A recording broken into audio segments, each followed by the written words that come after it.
No. Takže čaute u nového videa, no a dneska sa pozrieme na rozhlas.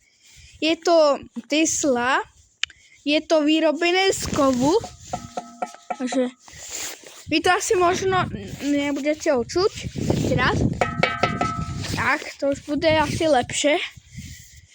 Takže toto je kabel, ale ako tento rozhlas som dosť fakt používal, no a neviem, či si ho vyskúšam, neviem, či ho vyskúšame, uvidíme, ale ako kvôli tomu ho nevyskúšame, lebo je to roboty, ale tá informácia je, že už je dosť vyhúkaný, takže už takto vypadá ten rozhlas, je celkom dosť vyhúkaný, takže môžete vidieť, že tu má žltý kábel, to má toto čierny kábel, áno, to je o tom, aby ste to mohli tam zapojiť do toho rádia.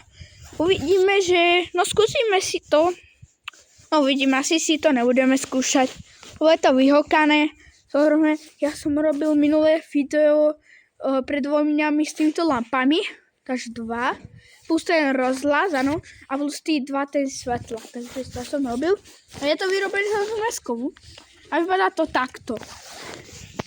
Takže dáme pani, takto to vyzerá, dal som krytku preč, lebo chcem vám ukázať, že jak to vyzerá. Takže tu sú kabele, tento čierny je hlavný a tento žltý je, aby ste mohli ten rozhlas napojiť sem až, lebo ten kabel ide tam.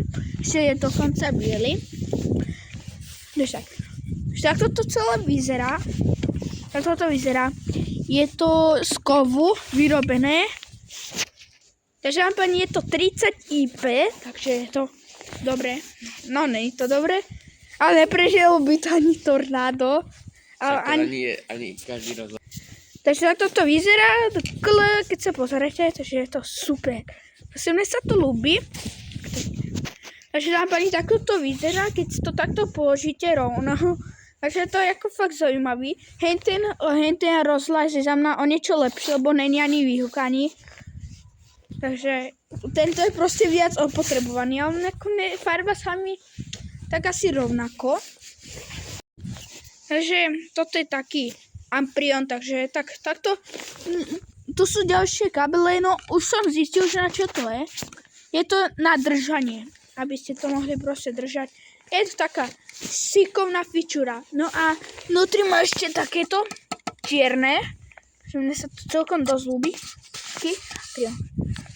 No dobre, pani, takže toto bude asi koniec videa. No a dajte prosím like, odber a napíšte mi aj jak sa to volá, koment.